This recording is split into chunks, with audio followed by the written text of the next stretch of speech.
Bob, 3 games in 4 days, long trip. Did you need the time off? How did you utilize the 3 or 4 days that you had between now and then?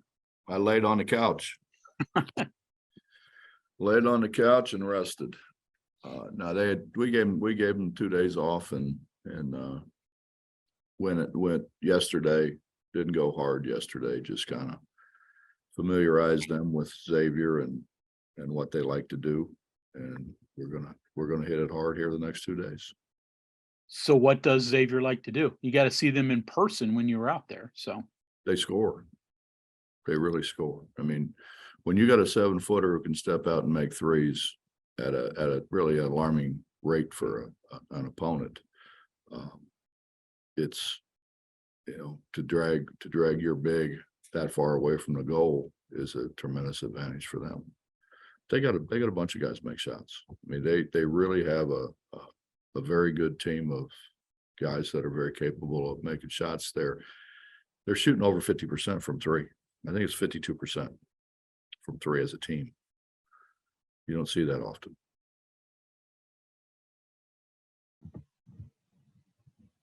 John Antonic. Some of your best Xavier memories. I know that's a place that you guys have battled with Cincinnati all those years. Give me a couple of quick memories. I don't have any good thoughts of Xavier whatsoever. None. Absolutely none.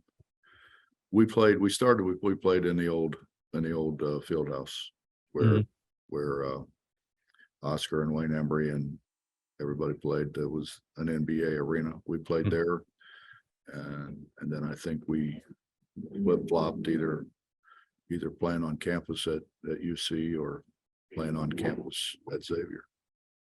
It was Riverfront, right? Along the wasn't that the place? No, it was the old Cincinnati Gardens. Cincinnati Gardens. Yep. Yeah. Okay. Yeah. We never played Xavier downtown that I recall. We did play downtown. Mm-hmm. We brought some people in to play downtown, but not Xavier. What was your thoughts of Cincinnati Gardens? It was kind of neat. Yeah. It's kind of neat. It's basically, you're there and the smell of the popcorn. Yeah. And the hot dogs and everything. It was really neat. And then, you're sitting there and Oscar walks in and Connie Durking, and a lot of the former Royals walked in. It was neat. I saw a video. They just tore that place down a few years ago, right? Yeah. They tore everything down in that whole development there. Right. The places across the street, my understanding was where a lot of the Royals lived. Real easy walk to work. Greg Hunter. So you may not have had good memories, but give us 1 or 2 that maybe PG-13 type memories, even bad ones. What are the ones that stick out to you? Probably early on, Pete and I didn't get along very well. But then, it all changed. Pete and I got along very well after that. Actually, Pete did our game in Mexico. He was the TV guy. No one talks faster than Pete Gillen. No one. He can get words out in a hurry. But yeah, we got to be good friends. Actually, Skip and I were very good friends. I think to the point where we both agreed that when we retired, him from Xavier, myself from UC, that we would get together once a week and just sit around, have a couple beers and talk, go to his place 1 week, next week, go to my place. And, just kind of sit around and talk about the state of college basketball or whatever it is we were talking about that particular day. And really looking forward to it. And unfortunately, Skip passed. And I was actually with him the night before. I wasn't at the same table. He had his assistant coaches there at the table, but I was right across from him. And we were talking back and forth. And then he passed away the next morning. I think you've maintained that rivalry you see in Xavier was even more intense than Pitt, West Virginia. You say that still? Didn't fight like we used to, but other than that, yeah, it's quite a rivalry. I think probably more so from their side than from the UC side. Kevin Kinder. Coach, I know your views on learning lessons out of a loss or after a loss, but did you find anything out about your team from the way they competed against Purdue and then the way they bounced back in those next two games?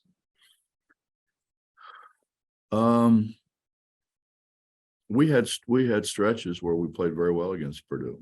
We cut it to 4, I think twice. And we weren't as consistent with it as what we need to be. And that's kind of what our team's been. You know, we'll go on big runs, and then we kind of don't go on any run for a while. And the opponent has a tendency to catch back up, then we'll go on another run. But we just need to be more consistent. I know obviously you're not going to go on 10-0 runs, at several different stretches in a game. When you say more consistent, though, is it just avoiding those 10-2 droughts, maybe? Yeah, I think that's fair.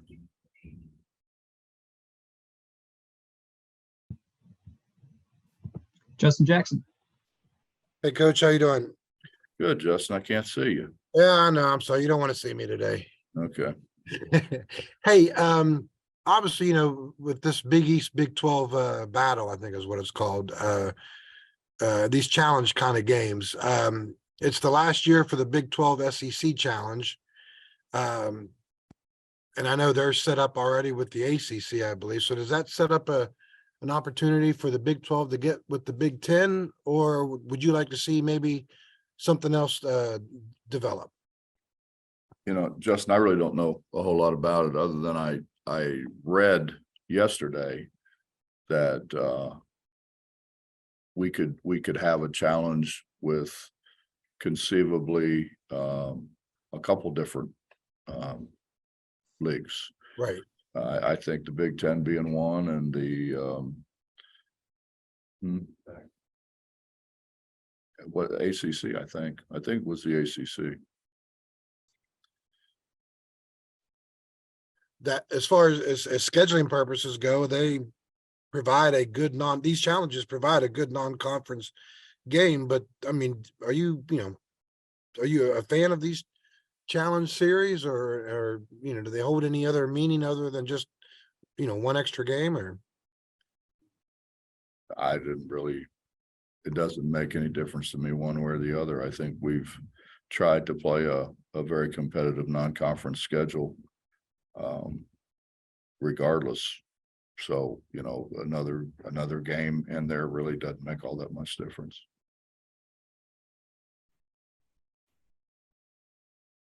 Bob, are you there? Yeah, sure am. Great. Bob,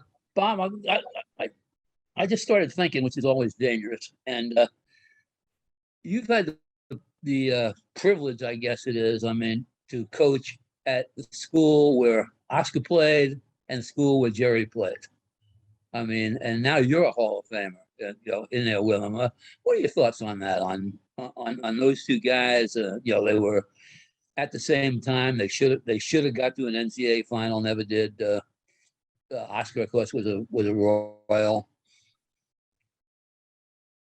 Well, Bob, in all honesty, they were both absolutely terrific to me. Absolutely terrific. Oscar came to virtually every practice. Actually, I got together when I first got there with Oscar and Coach Smith. And Oscar thought the world of Coach Smith, and justifiably so. So I got to know those guys really well, and hear them talk about the old days and what went good and what went bad in the old days. And Oscar was at virtually every practice spot, I mean, he'd come in and he'd sit down and he'd watch, he'd talk to the guys. He was fantastic. And then when I came here, you know, obviously, Jerry came here and we got to know Jerry very, very well. And I don't know, I'm blessed. I mean, how many people, you know, can say they go to work and they hang out with Jerry West and Oscar Robertson. I mean, what a great deal that is. And when I got the call about the induction in the Hall of Fame, and the guy said, you know, you need a presenter or a few presenters. The first thing I did was get on the phone and call Jerry, and Jerry immediately said, yes, I'd love to do that. And talked to Jerry for quite a while and hung up and called Rod Thorne, and Rod said, I'd love to do that. So, you know, I've been blessed, man. I mean, I've been blessed. Those guys are guys that, you know, when you grow up in Doug Hill, you don't get out of the hollow much. So I was fortunate that, you know, my dad was a basketball player. My dad, you know, played here at the university for a brief time, and then Alderson brought us. So it's been really neat for me to be able to have some association with the greatest players to ever play our game. You kind of feel like I do, that the world missed a little something by not getting those two to play, you know, in an NCAA final. That would have been an unbelievable thing to see, for sure. You know, they both had their own style. You know, Jerry was drive it hard at you and stop on a dime and go straight up and straight down. I can remember him saying he drew a circle and went up in the circle and came down in the circle, never out of the circle. And Oscar was much different. You know, Oscar kind of had that ball back over his head a little bit, but he was the first, I think, power guard. I mean, he was a big, strong, physical guy that just kind of knocked people off of him. And both of them, I mean, they were two of the best players to ever play our game. And to watch old film of those two guys going at each other I could have done it all day. Thanks. Back to you, John. Did you coach when you played Xavier? Did you make all the games, or I mean, and did you finish all the games, or you didn't get thrown out of any of the Xavier games, did you? I can't recall. You know, the thing about this rivalry is that both teams were good. I mean, it's one thing. I mean, I knew you guys were 4 miles away. The campuses were like 4 miles away, something like that.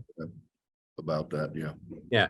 So, I mean, it's one thing to play each other and have one team that's good or another team that's not good. But when you guys were at its peak in the 90s, when Pete had it going, you guys were both good teams.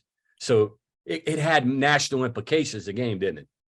Very rarely did we play that we both weren't ranked. Yeah. Very, very rarely. Skip had it going. I mean, yeah, Pete left and Skip really had it rolling. They were good. They were really good. And Skip obviously was a heck of a coach. He's almost a West Virginia guy. Did you know that? Yeah, Wheeling Central. I played against him. Yeah. Dino came after him. Yeah, he just grew up on the other side of the river. That's all. Yeah. Didn't they get you the year you had the great team with Kenyon? I honestly don't remember. They may have. Yeah, I think it was one of the 2 losses you had that year, right? Before the tournament. Honestly, John, I don't remember. Gotcha. Yeah. Was it fun for you? Kenyon got hurt in one of those games, but I don't remember which one. Was it you like going into like hostile places? And that seemed to be one of those environments that you got your juices flowing, didn't it? I could say a lot of things here, John, but I'm not going to. What's that? Can't get it out of you, huh? No. Yeah. No, Mess is sitting over here. If Mess wasn't here, I could really dive into it with you. Dive into it a little bit. Yeah, So you're not going to give us a story. Mess is sitting over here saying, shh. Greg Hunter is wanting to get one, and Perzel's looking for one. We're looking for one good Xavier story. Oh, well, I could tell you who to call. Okay. You call any of those guys at WLW. I mean, you talk about loudmouths now. I mean, They got something. oh, call Cunningham. Cunningham's a big Xavier guy. He'll give you the Xavier slant, which is going to be a lie probably, but I got you. it'll be a good story. Yeah. Well, it'll be fun for you to walk into that gym again on Saturday, I'm sure. Why? Because you're going to have all those people who are going to remember you and call your name out, and you have to deal with all that. You like that. They will call names out. Yes. I kind of like walking into the Coliseum personally. Yeah. Yeah. Looking around. 14,000 in the seats. Well, you were never against sticking a needle in them when you could too. Where? On No, interviews, whatnot. I was never combative, ever. Let me tell you something. If the same thing happened to you, you'd be much more combative than I was. How's that? Maybe. Greg? All right, so I'll move away from Xavier for a second, but ask you a question we've asked many times. Anything new on Jose Perez? No, No? really, no. We're still waiting. He's still waiting. I know he can travel with you, or at least he did. I mean, he can't practice. Can he get up shots in the practice facility? What can he do? Oh, he's allowed to take shots. He's not allowed to take shots with us in there. I mean, he'll come in, sit and watch practice. He doesn't shoot on the side or anything. He watches practice, and then he can come in here on his own, just like anybody else can, and get shots up. Sure. Kevin? It's following up on the consistency thing. I know one of your concerns start of the season was too much dribbling by the point guards, the ball sticking, not being in place. Feels like that improved some in the past couple games. What level is that in your view? And does it have to get better, or how much better? I think we can continue to get better. I think they have gotten better. I mean, it's not one position. It's a unified effort to throw the ball away. Be it a guard, forward, or center. They don't really care which one. They'll throw it away with the best of them. We just gotta stop it. We force things. We make bad passes. It's hard to. You ever try to field a basketball around your ankles? It's rough. It's rough. You don't have a glove like you have in softball or baseball. We just need to do a better job of passing the ball, not throwing the ball. We throw it. We don't necessarily pass it. Is it fair to say, though, that it's the execution that you're most concerned, that this team is still trying to pass the ball, is trying to move it? Well, I would say this: if we were down where we should be to 3 or 4 turnovers a game, we probably would be undefeated right now.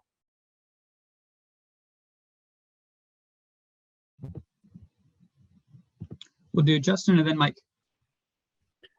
Hey, Coach, you were talking about Xavier earlier, the big guy. Obviously, you talked about his 3-point shooting, but it looks like their guards have really good size.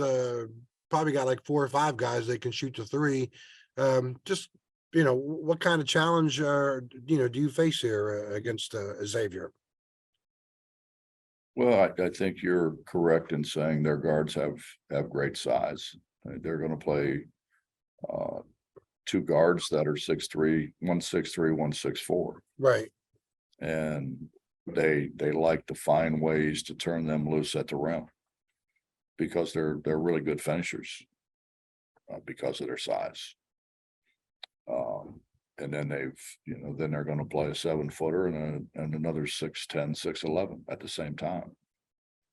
And we haven't played against that. Purdue didn't have that. Right. They're just, I mean, they're a really good basketball team, and they're aged. He's not playing young guys. He's playing guys that have played in big games for really a lot of years. He's got guys that have played at other programs where they're playing in front of and against really good competition, but playing in front of a large crowd. So he's got veteran guys. He's got veteran guys who know what it's all about. And Sean's a veteran guy. I mean, Sean's had a great career. I'm almost kind of wondering, I know people will see Purdue's record and who they beat, and obviously they're in the top 5 now or whatever, and people will say, okay, well, Purdue is probably a tougher matchup. I'm wondering if this Xavier game might be a tougher matchup for you guys than Purdue was. Not unless they trade for the 7-4 guy. Okay, right. He's a load now. Right. I think their bigs are much more versatile. I didn't see the big fella out there shooting threes. Yeah. Their 7-footer will go out and shoot threes. Actually, both those bigs will go out and shoot threes.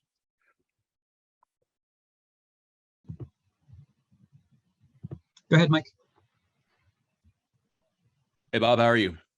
Wonderful, Mike. How you doing? I was gonna say wonderful, but you beat me to it.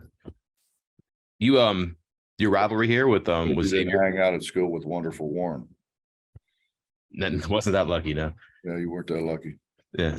The rivalry with Xavier, is it any different with going across at a coach and have some, I don't know, I think you like him if I remember the Dayton game and all those stories years ago, but you have a bit of a history with him, and does it change the dynamic of this one at all? No, I don't think so. I've known Sean since Sean was a kid. His father, my father, went to Ed McCluskey basketball camp in Erie, Pennsylvania. And, my first years, I was the gopher. I was the guy who ran around, picked up all the balls, counted all the balls, and made sure they were in the ball rack. And then I got older, and Sean came in, and he was a little fella, and Sean got to chase the balls around, take them over, put them in the ball rack, and make sure he had them all accounted for. A lot of similarities. Perfect. A couple more wins, first loss, but you saw some good competition. You played, a number of games in a small number of time. How do you think your team is different, having been out west and come back now? Well, I thought by and large we played pretty well. We just throw it around too much, Mike. We've got to take better care of the basketball. We throw it around like that against Xavier. It's going to be a long night. They have a lot of veterans. They'll have it going the other way. And then you stop and think about it. We had to cut to 4 against Purdue. Purdue may be the best team in the country right now. And we had to cut to 4, and then we just threw the ball to them. That's got to stop. Finish up with you, Justin. Hey, Coach, just kind of wondering, Trey and Emmett, obviously we're dealing with health problems out there in Portland. I'm kind of wondering if everyone's kind of recovered from that. And then also, with the way Trey played the other night against Florida, it seems like he's really beginning to, kind of establish himself more on this team and not just as a new guy coming in. Justin, basically our whole team was sick. Yeah. To different extents. Some guys were real sick and other guys were just feeling bad. And I think Emmett was sick from the time he left Morgantown. Basically until he got back. But we had a lot of sick guys. We probably at the height of it, we probably had 6 or 7 guys with stomach flu. Yeah. So, I mean, a lot of them, really all of them tried to play through it. It was a hard thing to play through. Made for a light Thanksgiving dinner then, I guess, right? I don't think they ate much, to be honest with you. Ate some ice cream. On Trey, do you see him becoming more of a matchup problem for teams? I think he could be, yeah. You know, he's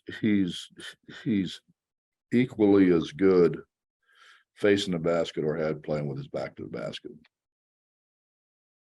which makes him a hard matchup. Right.